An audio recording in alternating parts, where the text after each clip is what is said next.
Hello, my name is Catherine Burke, and I'm the author of Earthwords Transformative Ecological Education.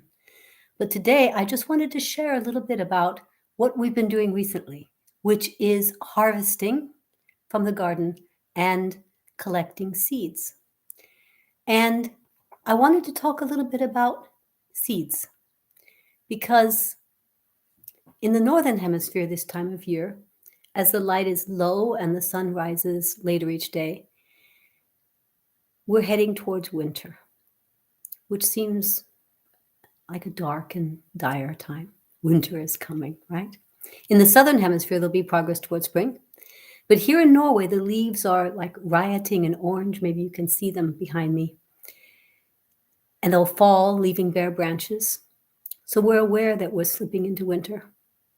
And it's easy to mourn the passing of summer. But at the same time, there are promises. Spring is coming. Things look dark, and I mean that literally. But we can also see a metaphor.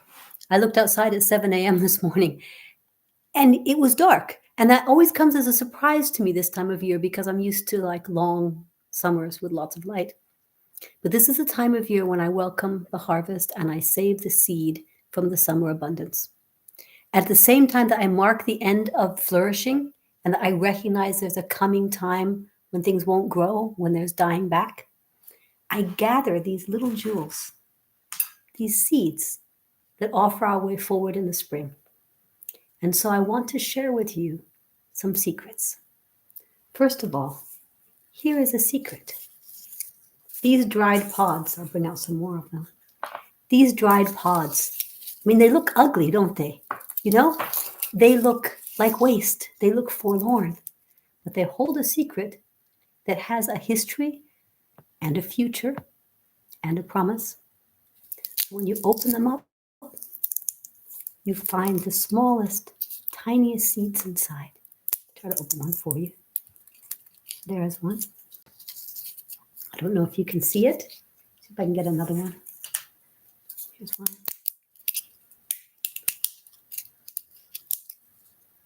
There you go. These are soybeans. And inside the dried husks of beans, the seeds that I'm picking and opening. When I did this with my grandson, who's 2 years old, every pod that he opened up and he found beans inside, he went, wow. And then he'd open another one, he'd go, wow. And when you think about it, it is awesome, right? That a tiny bean seed grew into a hefty vine with hundreds of bean pods, and that every bean pod then contains more seeds that can make another plant and that can sustain us as well. This is a promise of new life, new plants. It's also the promise of food and nutrition for other animals and for us. It's a promise even that life goes on. And this is food. I don't know if you eat soy, but food is not a thing. It's this amazing, wonderful process of secrets and promises, right? It's this amazing cycle of life. So I will say just a little bit here about how plants do this and what a seed really is. What is a seed? A seed, I'm going to find one here. Every seed, I'll take some sunflower seeds here, has a seed coat or a pod, or sometimes we call it a shell. We can see this in a sunflower seed, right? Because we know that when we crack open the shell, we find a tiny seed inside. That's the part that we eat, right? But this wasn't always the case. The very first way that plants proliferated or spread was with spores, those tiny little dots that you see on the underside of a fern sometimes. But spores need water and they need moisture to survive. And they also can't live a long time. So the evolution of seed coats meant that seeds could exist in all kinds of weather. They could exist through seasons. They could exist through weather conditions, with drought, with cold, until the new spring made it possible for them to grow again. Quite a promise. And inside the seed or the coat, you will find a tiny bump. You can see a tiny bump at the end of the seed. Sometimes here on the bean seed, it's sort of in the middle here. Sometimes if it's been damp, see if I can find one, you can actually see a tiny sprout. Get this really close, coming out of the seed. right? This is the embryo. This is the part of the seed that will grow into a new plant. And if that word embryo sounds familiar, it's because we also use this for the first growth of a baby. The seed embryo is literally the seed baby waiting to grow. It is a secret life and is very much alive. Here's another secret. Just like a baby, the plant needs the interaction between the sperm, which is the pollen on the male plant, and the ovule, which is inside the ovary on the female plant. But a male plant can't like walk over with his sperm or his pollen to the female plant. So the plant needs wind and other animals and insects like bees to move the pollen from the male plant to the top of the female plant, where it will travel down to fertilize the egg cells and make seed babies. So this continuation of plants is a cooperation. It's the result of many animals and plants and insects working together in relationships that make life happen. So what is the rest of this bit of seed? If the baby is only the tip. Here, I'll show you again.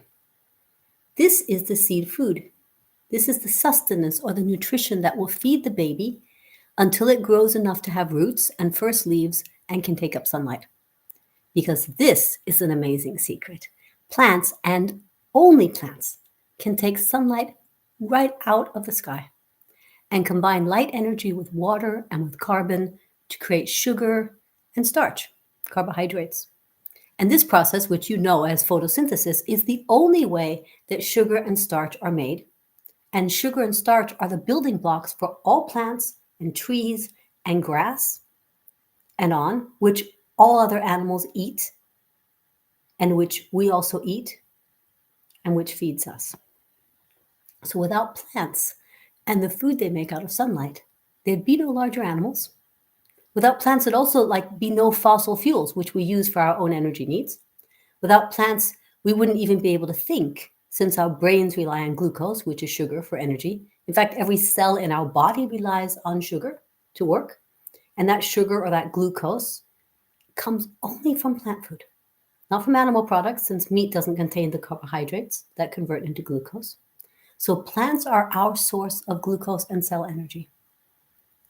That bit of stuff in the seed, this seed food, also feeds the seed baby as it grows, so it can make its own food that will feed us and our brains and other animals. So this seed, and every seed, no matter how tiny or how large, from a tiny, tiny salad seed to an avocado seed, carries these three secrets: a coat for protection, an embryo, a tiny baby, and the food for the baby.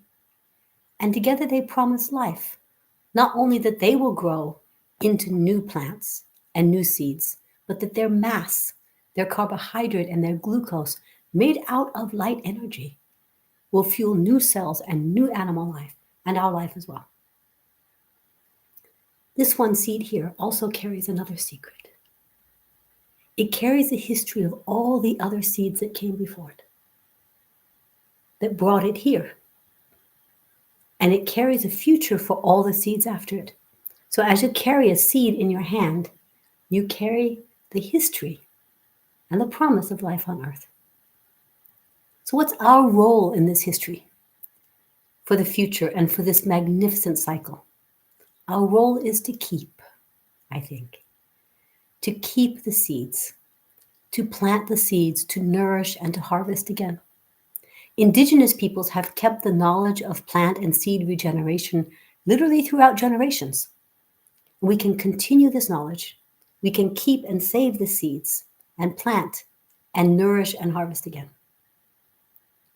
And there are so many different seeds. I have bean seeds here, but I also have corn seeds. I have chard seeds. I have sunflower seeds. Every seed is different, but every seed, it contains the same secrets. I don't know if you can see those. Put it maybe here a little bit more. Every seed contains the same promise.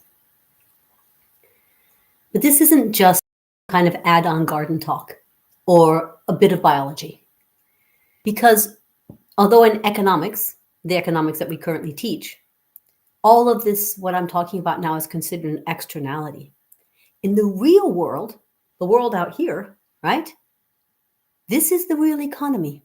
The networks and the exchanges of seeds and soil and water and atmosphere, or microorganisms and plants, are the exchanges that underpin planetary health and therefore the health of any human economy, right?